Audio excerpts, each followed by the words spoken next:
I will admit that I'm confused. I have no idea what the fuck is going on in this series. Jeg synes bare, at det var interessant i den her sammenhæng. Går du rundt og siger til folk, at jeg gerne vil tale med min pik? Jeg synes ikke, det er noget at skamme sig.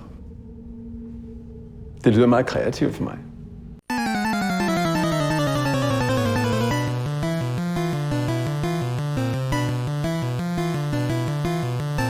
No! God, please, no! No! Welcome back to Torn Apart. I hope you had a first good week of January / second week as well. The January month is usually one of those where we don't get a lot of interesting things released, whether on streaming or at the cinemas just in general. And I was kind of surprised to see that Nicolas Winding Refn's new series was just popping out of nowhere on Netflix. I literally found out like 2 days in advance just because he made a post on Instagram. But Netflix is so bad when it comes to marketing, releasing so many different things at the same time, that you kind of end up forgetting about the weird indie gems that probably no one will watch unless you're a huge fan of Nicolas Winding Refn. I mean, this is a series that is really weird. It's only 6 episodes, which is definitely the best, I think, because it's really slow, it's really contemplational. If you draw a line between things that Nicolas Winding Refn has directed, you've got Pusher and Drive, and then you've got his most weird work like Only God Forgives on the other side. This definitely belongs to the Only God Forgives very niche art house filmmaking. Donesi sreću. Ma ti čisti đavo.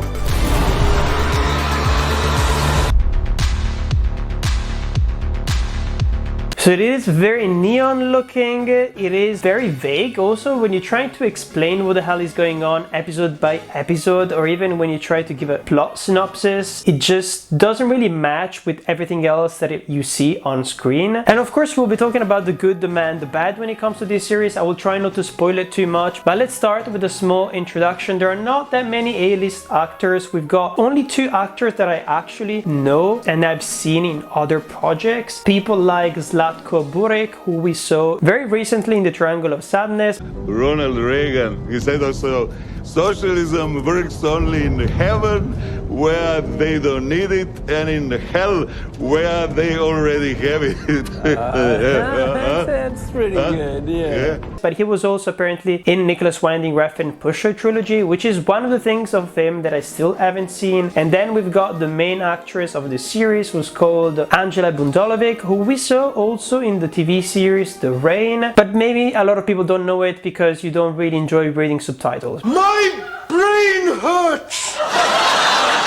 Because this series is another Danish series, and it's actually the very first Danish project that Refn has made since his film Pusher 3 back in 2005. So it's supposed to feel different from his previous work, but at the same time it definitely isn't, because he's still working on the same themes, he's still working with the same kind of mood and tone. And of course when it comes to the visuals, it really feels like you're watching a weird baby in between Drive and Only God Forgives. To give you a little context, I am a fan of art house cinema, I am a fan of Refn, I am also a fan of Lars von Trier, and for example things like his series The Kingdom. But as a disclaimer, I still haven't seen Refn Too Old to Die Young, so I can't even testify if this series is better or as good as the previous one. And of course I'm always intrigued when these kind of indie directors get a chance to just world build, get a chance to really explore a universe, explore a story, explore a set of characters for a long time. There are not that many directors who have gotten the chance to do that. The only ones I can think of is maybe recently Tim Burton with Wednesday, or even David Fincher with his series Mindhunter. But it doesn't happen that often. And it is one thing that we need to be thankful when it comes to the streaming services. It has allowed our favorite directors to get weird movies made and weird TV series made as well, even though they don't market them really well. Anyways, what is the series about? It's about a young and enigmatic renegade named Mew, and she's seeking justice and vengeance towards her nemesis whilst navigating the ominous criminal netherworld of Copenhagen. Meanwhile, she would also revisit her past and its ties to aspects of her own and her nemesis relationships. First of all, this thing about the whole nemesis thing, it doesn't happen in the series itself. I have no idea who drafted these synopsises, but the nemesis part is never clearly stated. It's all subtext, and it kind of starts appearing only in the last 2 episodes, and it is not present present at all as a context within the series, so it's kind of weird. But of course I'm gonna address those details later on, especially when it comes to the things that I really didn't like about this series. I wanna start with the good things, right? Anyways, this series is incredibly well shot. You will get a shit ton of neon cinematography in this series. Not even episode from episode, but like minute to minute. Literally, there isn't a single shot in this series that doesn't look gorgeous.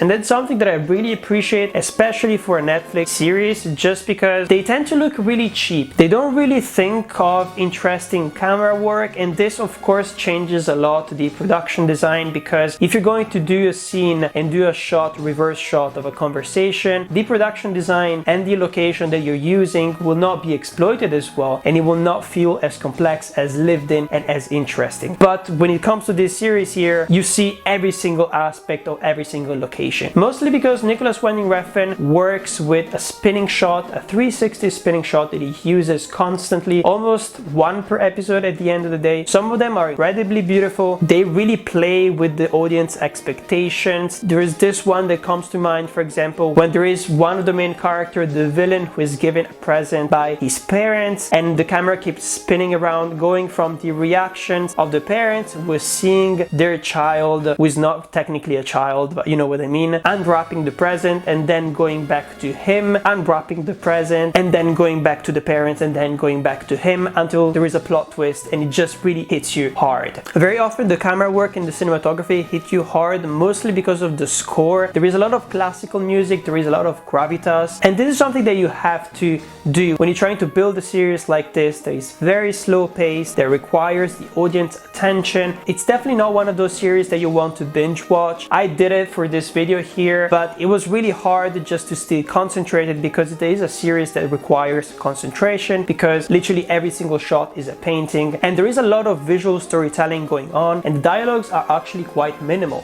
30 секунд часу изгоят.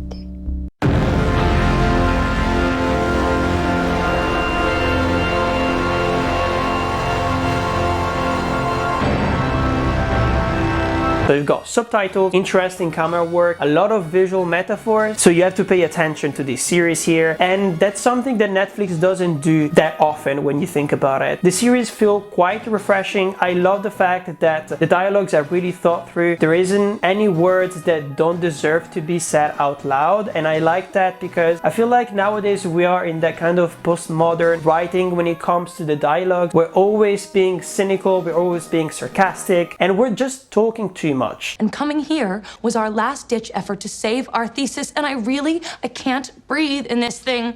Well, Rose, maybe you'd like to go outside and get some air. Maybe I should, Ruth, because I'm starting to think this whole thing is a colossal mistake. I'm breaking out in a rash, my boobs hurt, and... We're getting further and further away from reality, but at the same time we're getting further and further away from emotional resonance with the main characters as well, because it's not only interesting when we emotionally attach ourselves to the dialogues and to what people are referring to, but also when we just attach ourselves to the main characters just because they exist, just because we acknowledge their existence, and just because we feel what they're feeling, just because of the way they're going through their day, just because of the action that is going on, or just because of a single look that they give to another character. This is what Copenhagen Cowboy is about.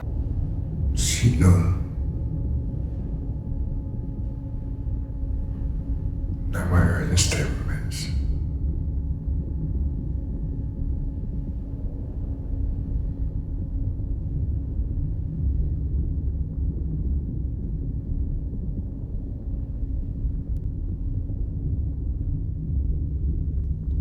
Jeg vil gerne bede dig om noget.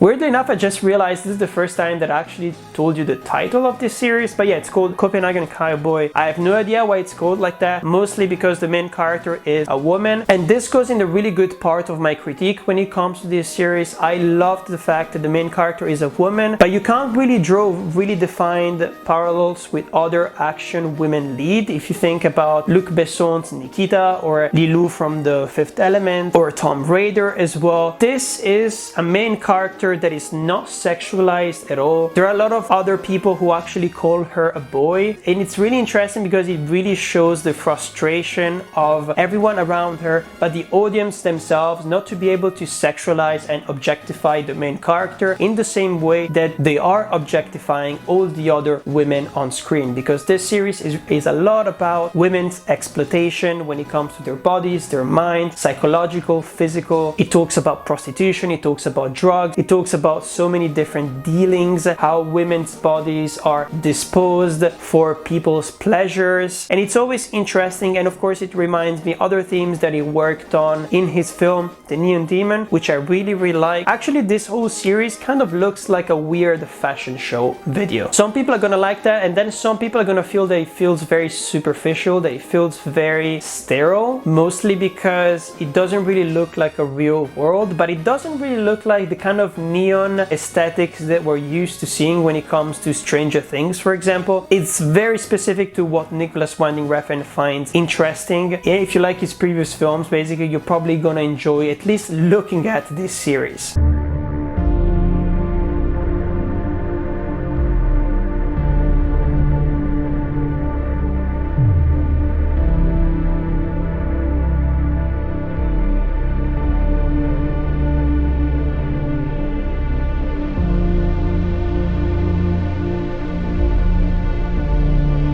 If we come back to the hero of this series, once again, basically she's got some really weird superpowers. There's a lot of people who actually define her as like a luck witch, so she has luck powers. But the interesting thing is that they don't really do the winky postmodern thing that they do with the character from Deadpool 2. For example, she doesn't really know how her power works, and that's the most interesting part. This series actually reminds me of another Netflix series that I really enjoyed, which is called I Am Not Okay With This, starring Sophia Lillis. Just because the series doesn't really give you any context about this superpower, it doesn't really glorify it, it doesn't really feel like it's the center of the narrative, but at the same time it is literally linked to every single action that you could see happening from one episode to the next, and it is mainly linked with coincidences, meaning that, for example, she's gonna do something or someone is gonna do something to her, and at the end of the day the final result will be that she's safe, that she's protected, or she manages to escape, for example.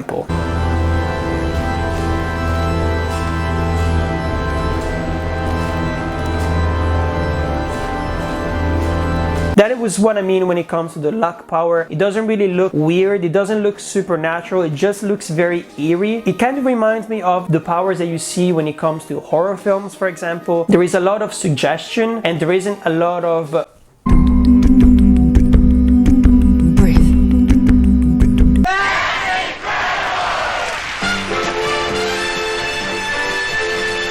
the kind of thing that Eleven would do in Stranger Things. And there is also an interesting character development when it comes to the main character. Even though she's a bit of a blank slate, she doesn't talk much, and she kind of is the perfect Nicolas Winding Refn hero, like Ryan Gosling in the previous films, for example, where he just used to be very stoic, don't talk very much, and people were supposed to take him seriously just on a whim without him having to say anything. And it's interesting when he does that with women, mostly because we don't really expect that. We expect our main characters to be witty, to be funny. So it's really interesting how he kind of like plays around with gender stereotype, and he manages to craft a really interesting main character. But yeah, I was talking about character development, right? The thing is, when it comes to this weird luck power that she has, she doesn't have to do anything for the power to manifest itself. So at the beginning of the film, she's very passive. She doesn't know what to do, or she doesn't know how to influence her power. And it's really interesting because throughout the entire series, she will get more and more agency, to the point that she will like try not to use her power, even though she will slowly realize that it's kind of impossible, to the point that she will become a really cool action hero. And throughout the episode you will realize that she's very talented at fighting people, even though we don't know why. And at the end of the day, her luck power will still work whether she's active or passive within the narrative itself. But it's an interesting evolution for her, because her goal throughout the entire series is to find meaning. She doesn't know where she's going, she doesn't know where she's heading,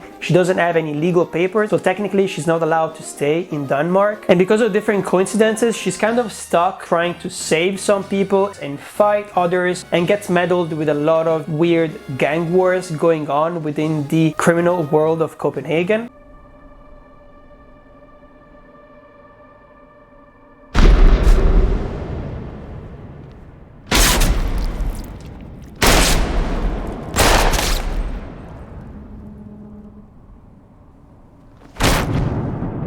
One of the things he seems really interested in is of course the male gaze, it's of course the objectification of women's bodies. I want to get this clear, he doesn't always criticize the male gaze, sometimes he seems to embrace it as well just because it looks really cool. He's also very subversive in the way that he shoots other men. For example, there is a really disgusting sex scene and there is a sexual assault scene as well. Both are disgusting but in very different ways. And the character in these scenes is kind of like portrayed as like a really disgusting sweaty pig. But the metaphor don't really stop there because throughout the entire episode, Refn has literally replaced his dialogues with pig squeals. So just to tell you that like it's very clear that he wants to condemn those kind of people and actions, of course, but at the same time he seems to profit and he seems to want to portray quite a lot in his films women dressed with as little clothing as possible. So I will let you be the judge of that.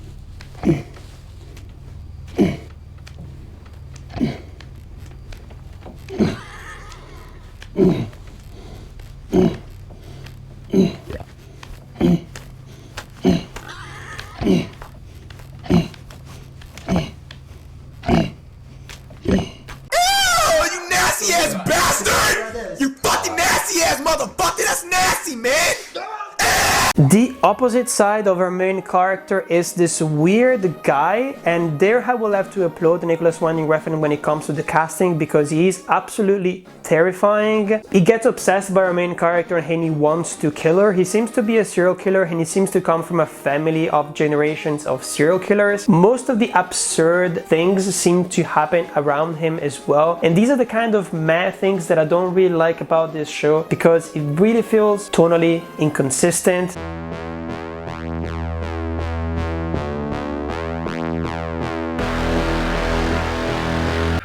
What the hell is even that? Get everybody out of my... It is a thing when it comes to Danish filmmaker, but also Swedish and Norwegian, where there is this weird sense of humor that is very dry that they like to put in. You can see it a lot in Lars von Trier's movies, for example, especially in the series The Kingdom. But here, you only get it in a couple of scenes, so it feels like it's just put there without actually any payoff at the end of the day. For example, there is a scene where Nicolas Winding Refn is having a cameo and he's literally giving one of the most bland performances ever. He's just sitting there like that, like not moving, not really knowing why he's there, and maybe like he crafted a character like that, but at the end of the day it's not really funny, just takes you out of the narrative. That's what I mean. It's a series that is so serious when it comes to the themes that it's dealing with, when it comes to the visuals as well, because it's quite violent, even though it's not as violent as previous things that he's worked on. This maybe has to do with budget as well. So it's weird to find yourself stuck with this weird serial killer family who joke about like penis sizes and stuff like that, and the father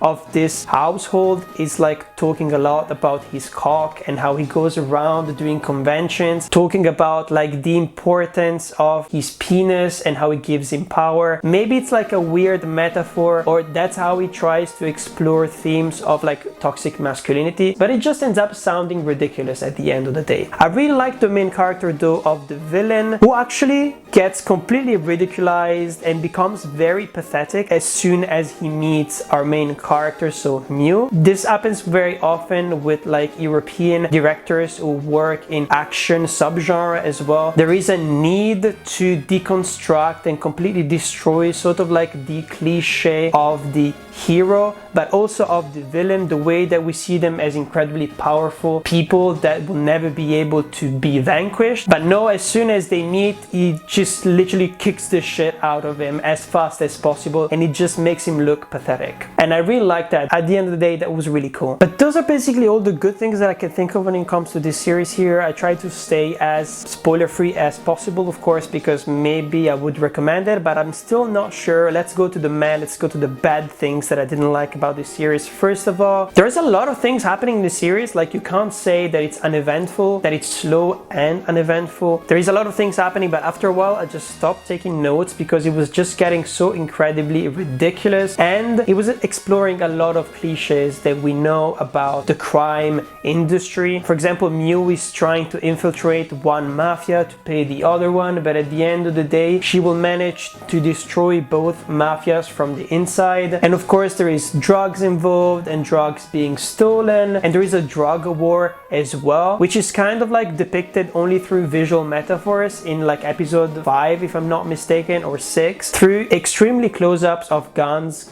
shooting just in general.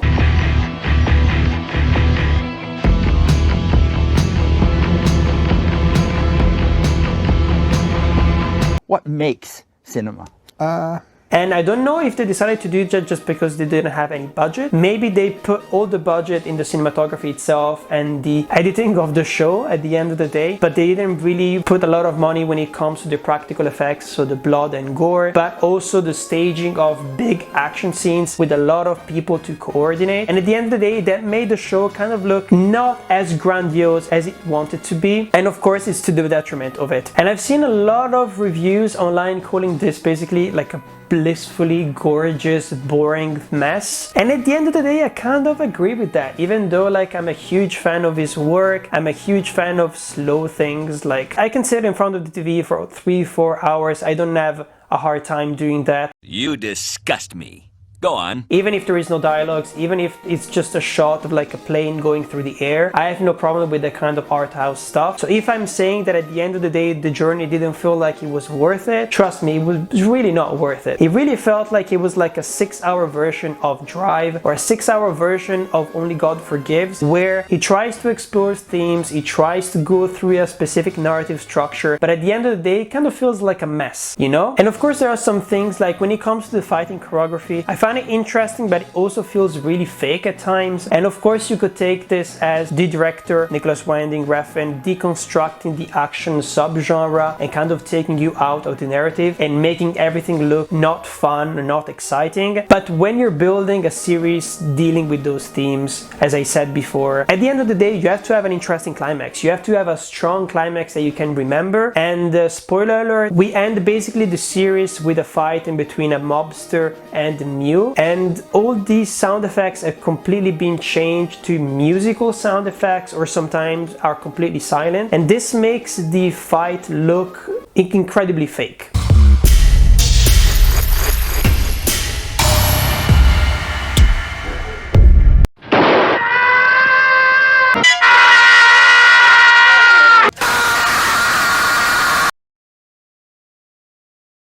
What makes cinema?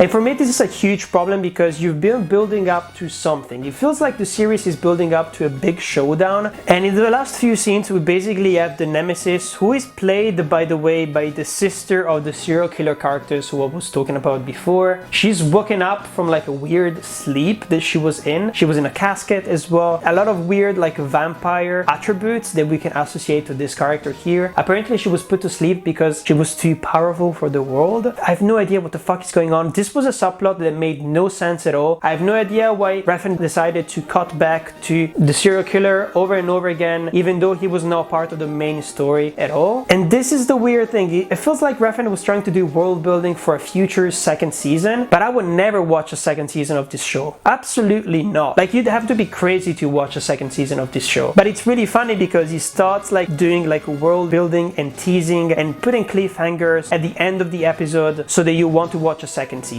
Even though like this series is not built like that at all. That's what I was talking about when it comes to saying that it's not bingeable, because there are not that many cliffhangers, and when you watch an episode you almost feel exhausted by the amount of work you had to do to try and understand what was going on. So it's stupid to put a cliffhanger at the end of the series as well. I'm calling to ask for your advice. I feel my life is in danger. Oh. Mio is here up in the north. And this cliffhanger here is really weird. We see another character who is talking to Hideo Kojima through a Zoom conference. Refn and Kojima are like good friends apparently, so he probably asked him like as a favor to be in his TV series. And he's saying like, oh, Mew is too powerful. We need to summon the giants. They're the only ones who can fight her. And I was like, what the fuck are you talking about? Like, are you serious?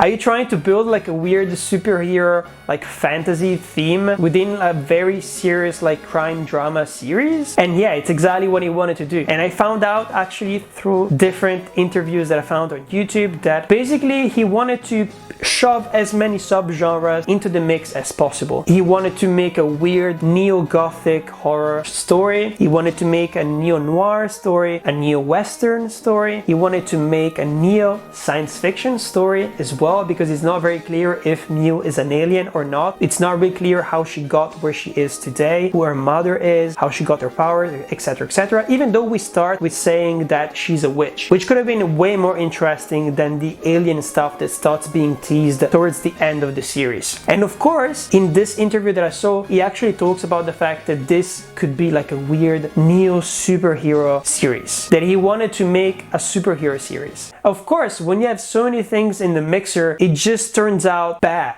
It just becomes completely totally inconsistent. You don't know what the hell is going on, and you don't know who to take seriously at the end of the day. When I finished the series, I was completely shocked that he tried to do something like that, especially because he seems to be a guy who is not interested in following movie cliches and genre cliches, and he literally fell in the trap with the final few seconds of his series, and he felt so incredibly stupid. You know, within the film critic discourse, we always say what is more important, the execution or the final result? And Copenhagen Cowboy is an excellent example of a series where the final result completely kind of nullifies all the good that was done with the execution itself, because it's so disappointing in its final episodes that it feels like you've just wasted time. At least if he really pushed the art house aspect, this could have been like a limited series that basically like becomes like an exercise of filmmaking, something that is interesting to be talked about but not necessarily interesting to watch. Something like Devs. Do you remember Alex Garland's series Devs? I remember being so completely like mesmerized by the concept and the cinematography, the themes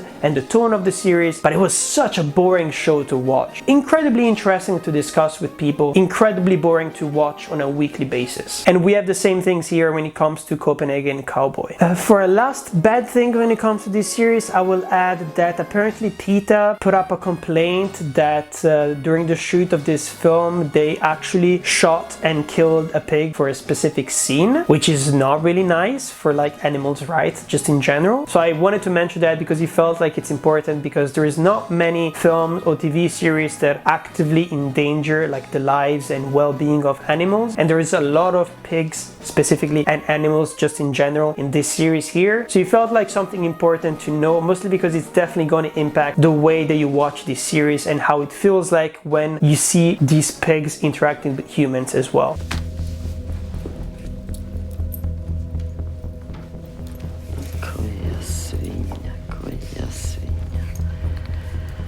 Koja svinja.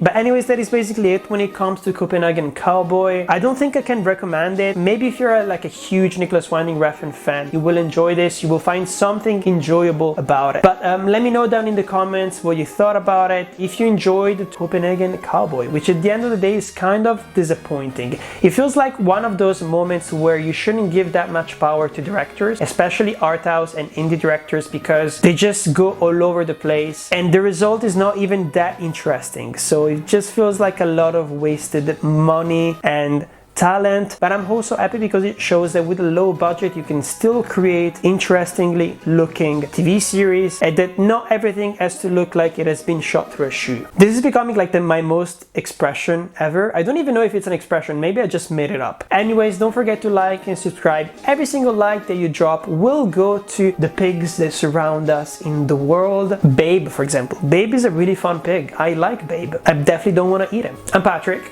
and this is Torn Apart.